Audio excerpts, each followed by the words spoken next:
Episode 107। अब तक हमने देखा।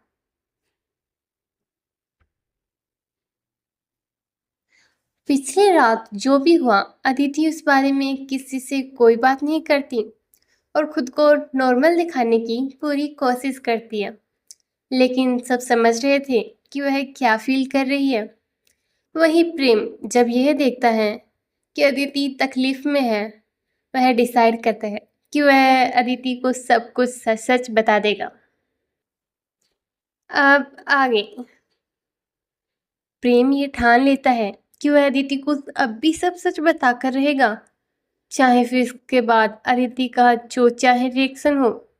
यह सोचकर वह अदिति से कहने लगता है, अदिति वो मैं उसने इतना ही कहा था कि तभी अदिति के फोन की मैसेज टोन बजती है, जिस पर अदिति उसे खोलती है तो देखती है उस पर राज का मैसेज होता है, जो उससे मिलने को कहता है और उसे बताता है कि उसे कुछ ज़रूरी भी बताना है। जिसे पढ़कर अदिति एक नज़र प्रेम के पास देखती है और सोचती है कि वह जाने से पहले प्रेम को वेग की दोस्ती लौटाकर जाएगी। जिसे सोच वह प्रेम की तरफ देख कहती है, हम बाद में बात करेंगे, अभी मुझे लेट हो रहा है तो मैं जा रही हूँ स्टडी के लिए। तो तुम एक काम करना, पेपर रेडी करवा कर रूम में रख देना, मैं आके सेंड कर दूंगी। इसके पश्चात वो निशा की तरफ देखती है और उससे कहती है, निशा मैं बुक्स लेने जा रही हूँ, अपनी तू भी ले आ, फिर चलते हैं। यह कहकर अदिति बिना किसी की बात सुने अपने रूम में चली जाती है, क्योंकि शायद वह वहाँ की एक पल और रुकती तो खुद को कंट्रोल नहीं कर पाती। वह रूम में आकर खुद को कंट्रोल करती है और अपनी बुक्स लेने लगती है। वहीं दूसरी तरफ प्रेम उदास था कि वह अदिति से अपनी बात नहीं कर पाया, जिसे देव और निशा भी समझ रहे थे। तभी माहौल को हल्का करने के लिए देव कहता है, देखा तुम दोनों ने, मैंने कहा था ना मैं भाभी को ज्यादा जानता हूँ और ये सही भी निकला। तो अब मिस निशा तैयार है ना? याद है ना तुमने क्या कहा था, जो मैं चाहूँ। ये लास्ट के वर्ड उसने शरारती मुस्कुराहट के साथ बोले थे, जिसे देख निशा शर्मा कर अपना सर नीचे कर लेती है। तभी उसे याद आता है कि कल कैसे देव अपनी बात पर श्योर था। जिसे सोचो है देव की तरफ देखते हुए पूछती है, तुम इतना श्योर कैसे थे कि अदिति ऐसा ही कुछ करेगी, जबकि मैं उसके साथ काफी टाइम से हूँ और उसे अच्छे से जानती हूँ, फिर भी मैं धोखा खा गई। निशा की बात सुनकर देव हल्की स्माइल के साथ देखने लगता है। वही प्रेम, जिनका अब तक उनकी बात की तरफ कोई ध्यान नहीं था, निशा का श्वास सुन वह भी तरफ देव की तरफ देखने लगता है। वही देव उन दोनों को अपनी तरफ देखता पाकर कहता है, ये कोई बड़ी बात नहीं है, तुम दोनों ने अदिति को अपनी दोस्त और वाइफ समझकर सोचा, लेकिन मैंने उसे सिर्फ एक प्रेमिका की तरह देखा, जो बहुत जल्द अपने प्रेम से बिछड़ने वाली है।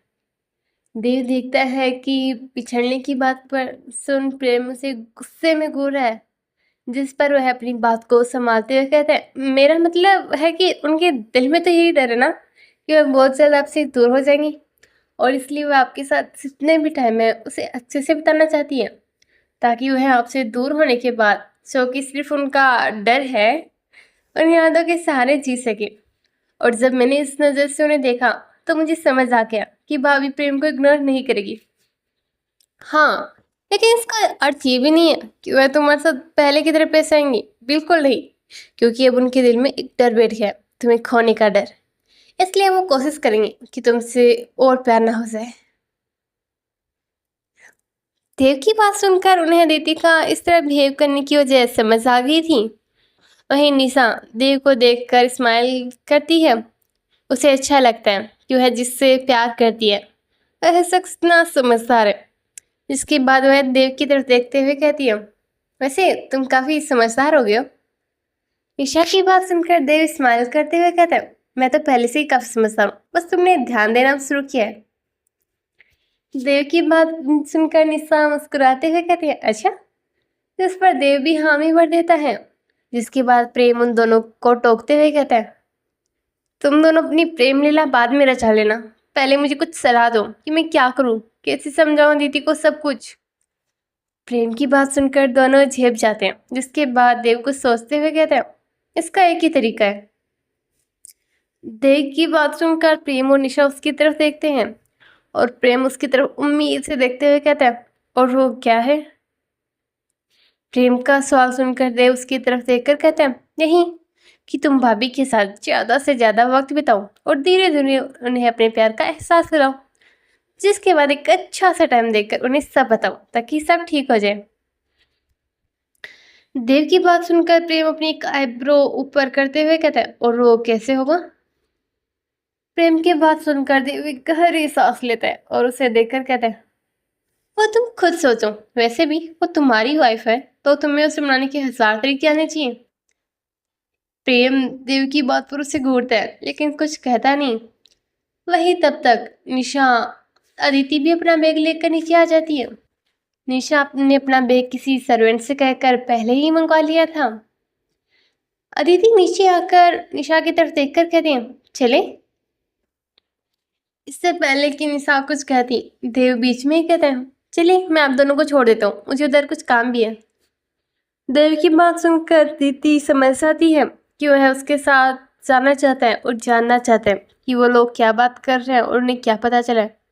आखिर वो भी तो इस राज को जानने के लिए बहुत टाइम से इंतजार कर रहा था। जिसे सोच अदिति उसकी तरफ देखकर अपना सर हाँ में हिलाते हुए कहती है, ठीक है। अदिति इसके सिवाय कुछ नहीं कहती क्योंकि वह समझ चुकी थी देव उसके साथ आना चाहता है और वह भी जानना चाहता है कि आखिर उन्हें क्या पता चला और क्या प्लानिंग चल रही है। वही सब प्रेम ने देखा कि अदिति देव के साथ जाने के लिए मान गई है, तब वह भी कहना चाहता था कि वह उन्हें छोड़ आएगा, लेकिन उसे डर था कि अदिति कहीं उससे नाराज ना हो जाए या फिर से उसकी बात का कोई गलत मतलब ना निकाले। इसलिए वह कुछ नहीं कहता और मायूस होकर वहीं बैठ जाता है।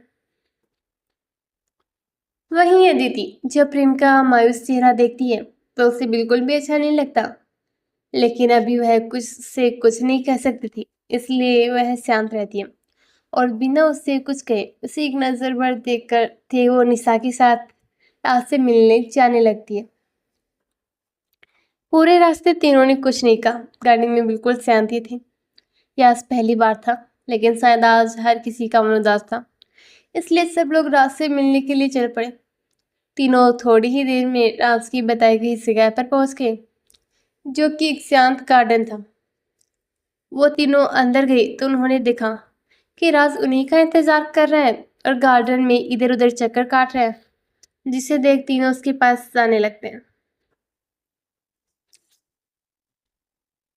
हे डियर लिसनर्स, कैसा लगा आपको इसका पार्ट जरूर बताना, और आपको क्या लगता है क्या बताने वाला है राजा दीदी को जिसके लिए उसे उसने इतनी जल्दी में यहाँ बुलाया?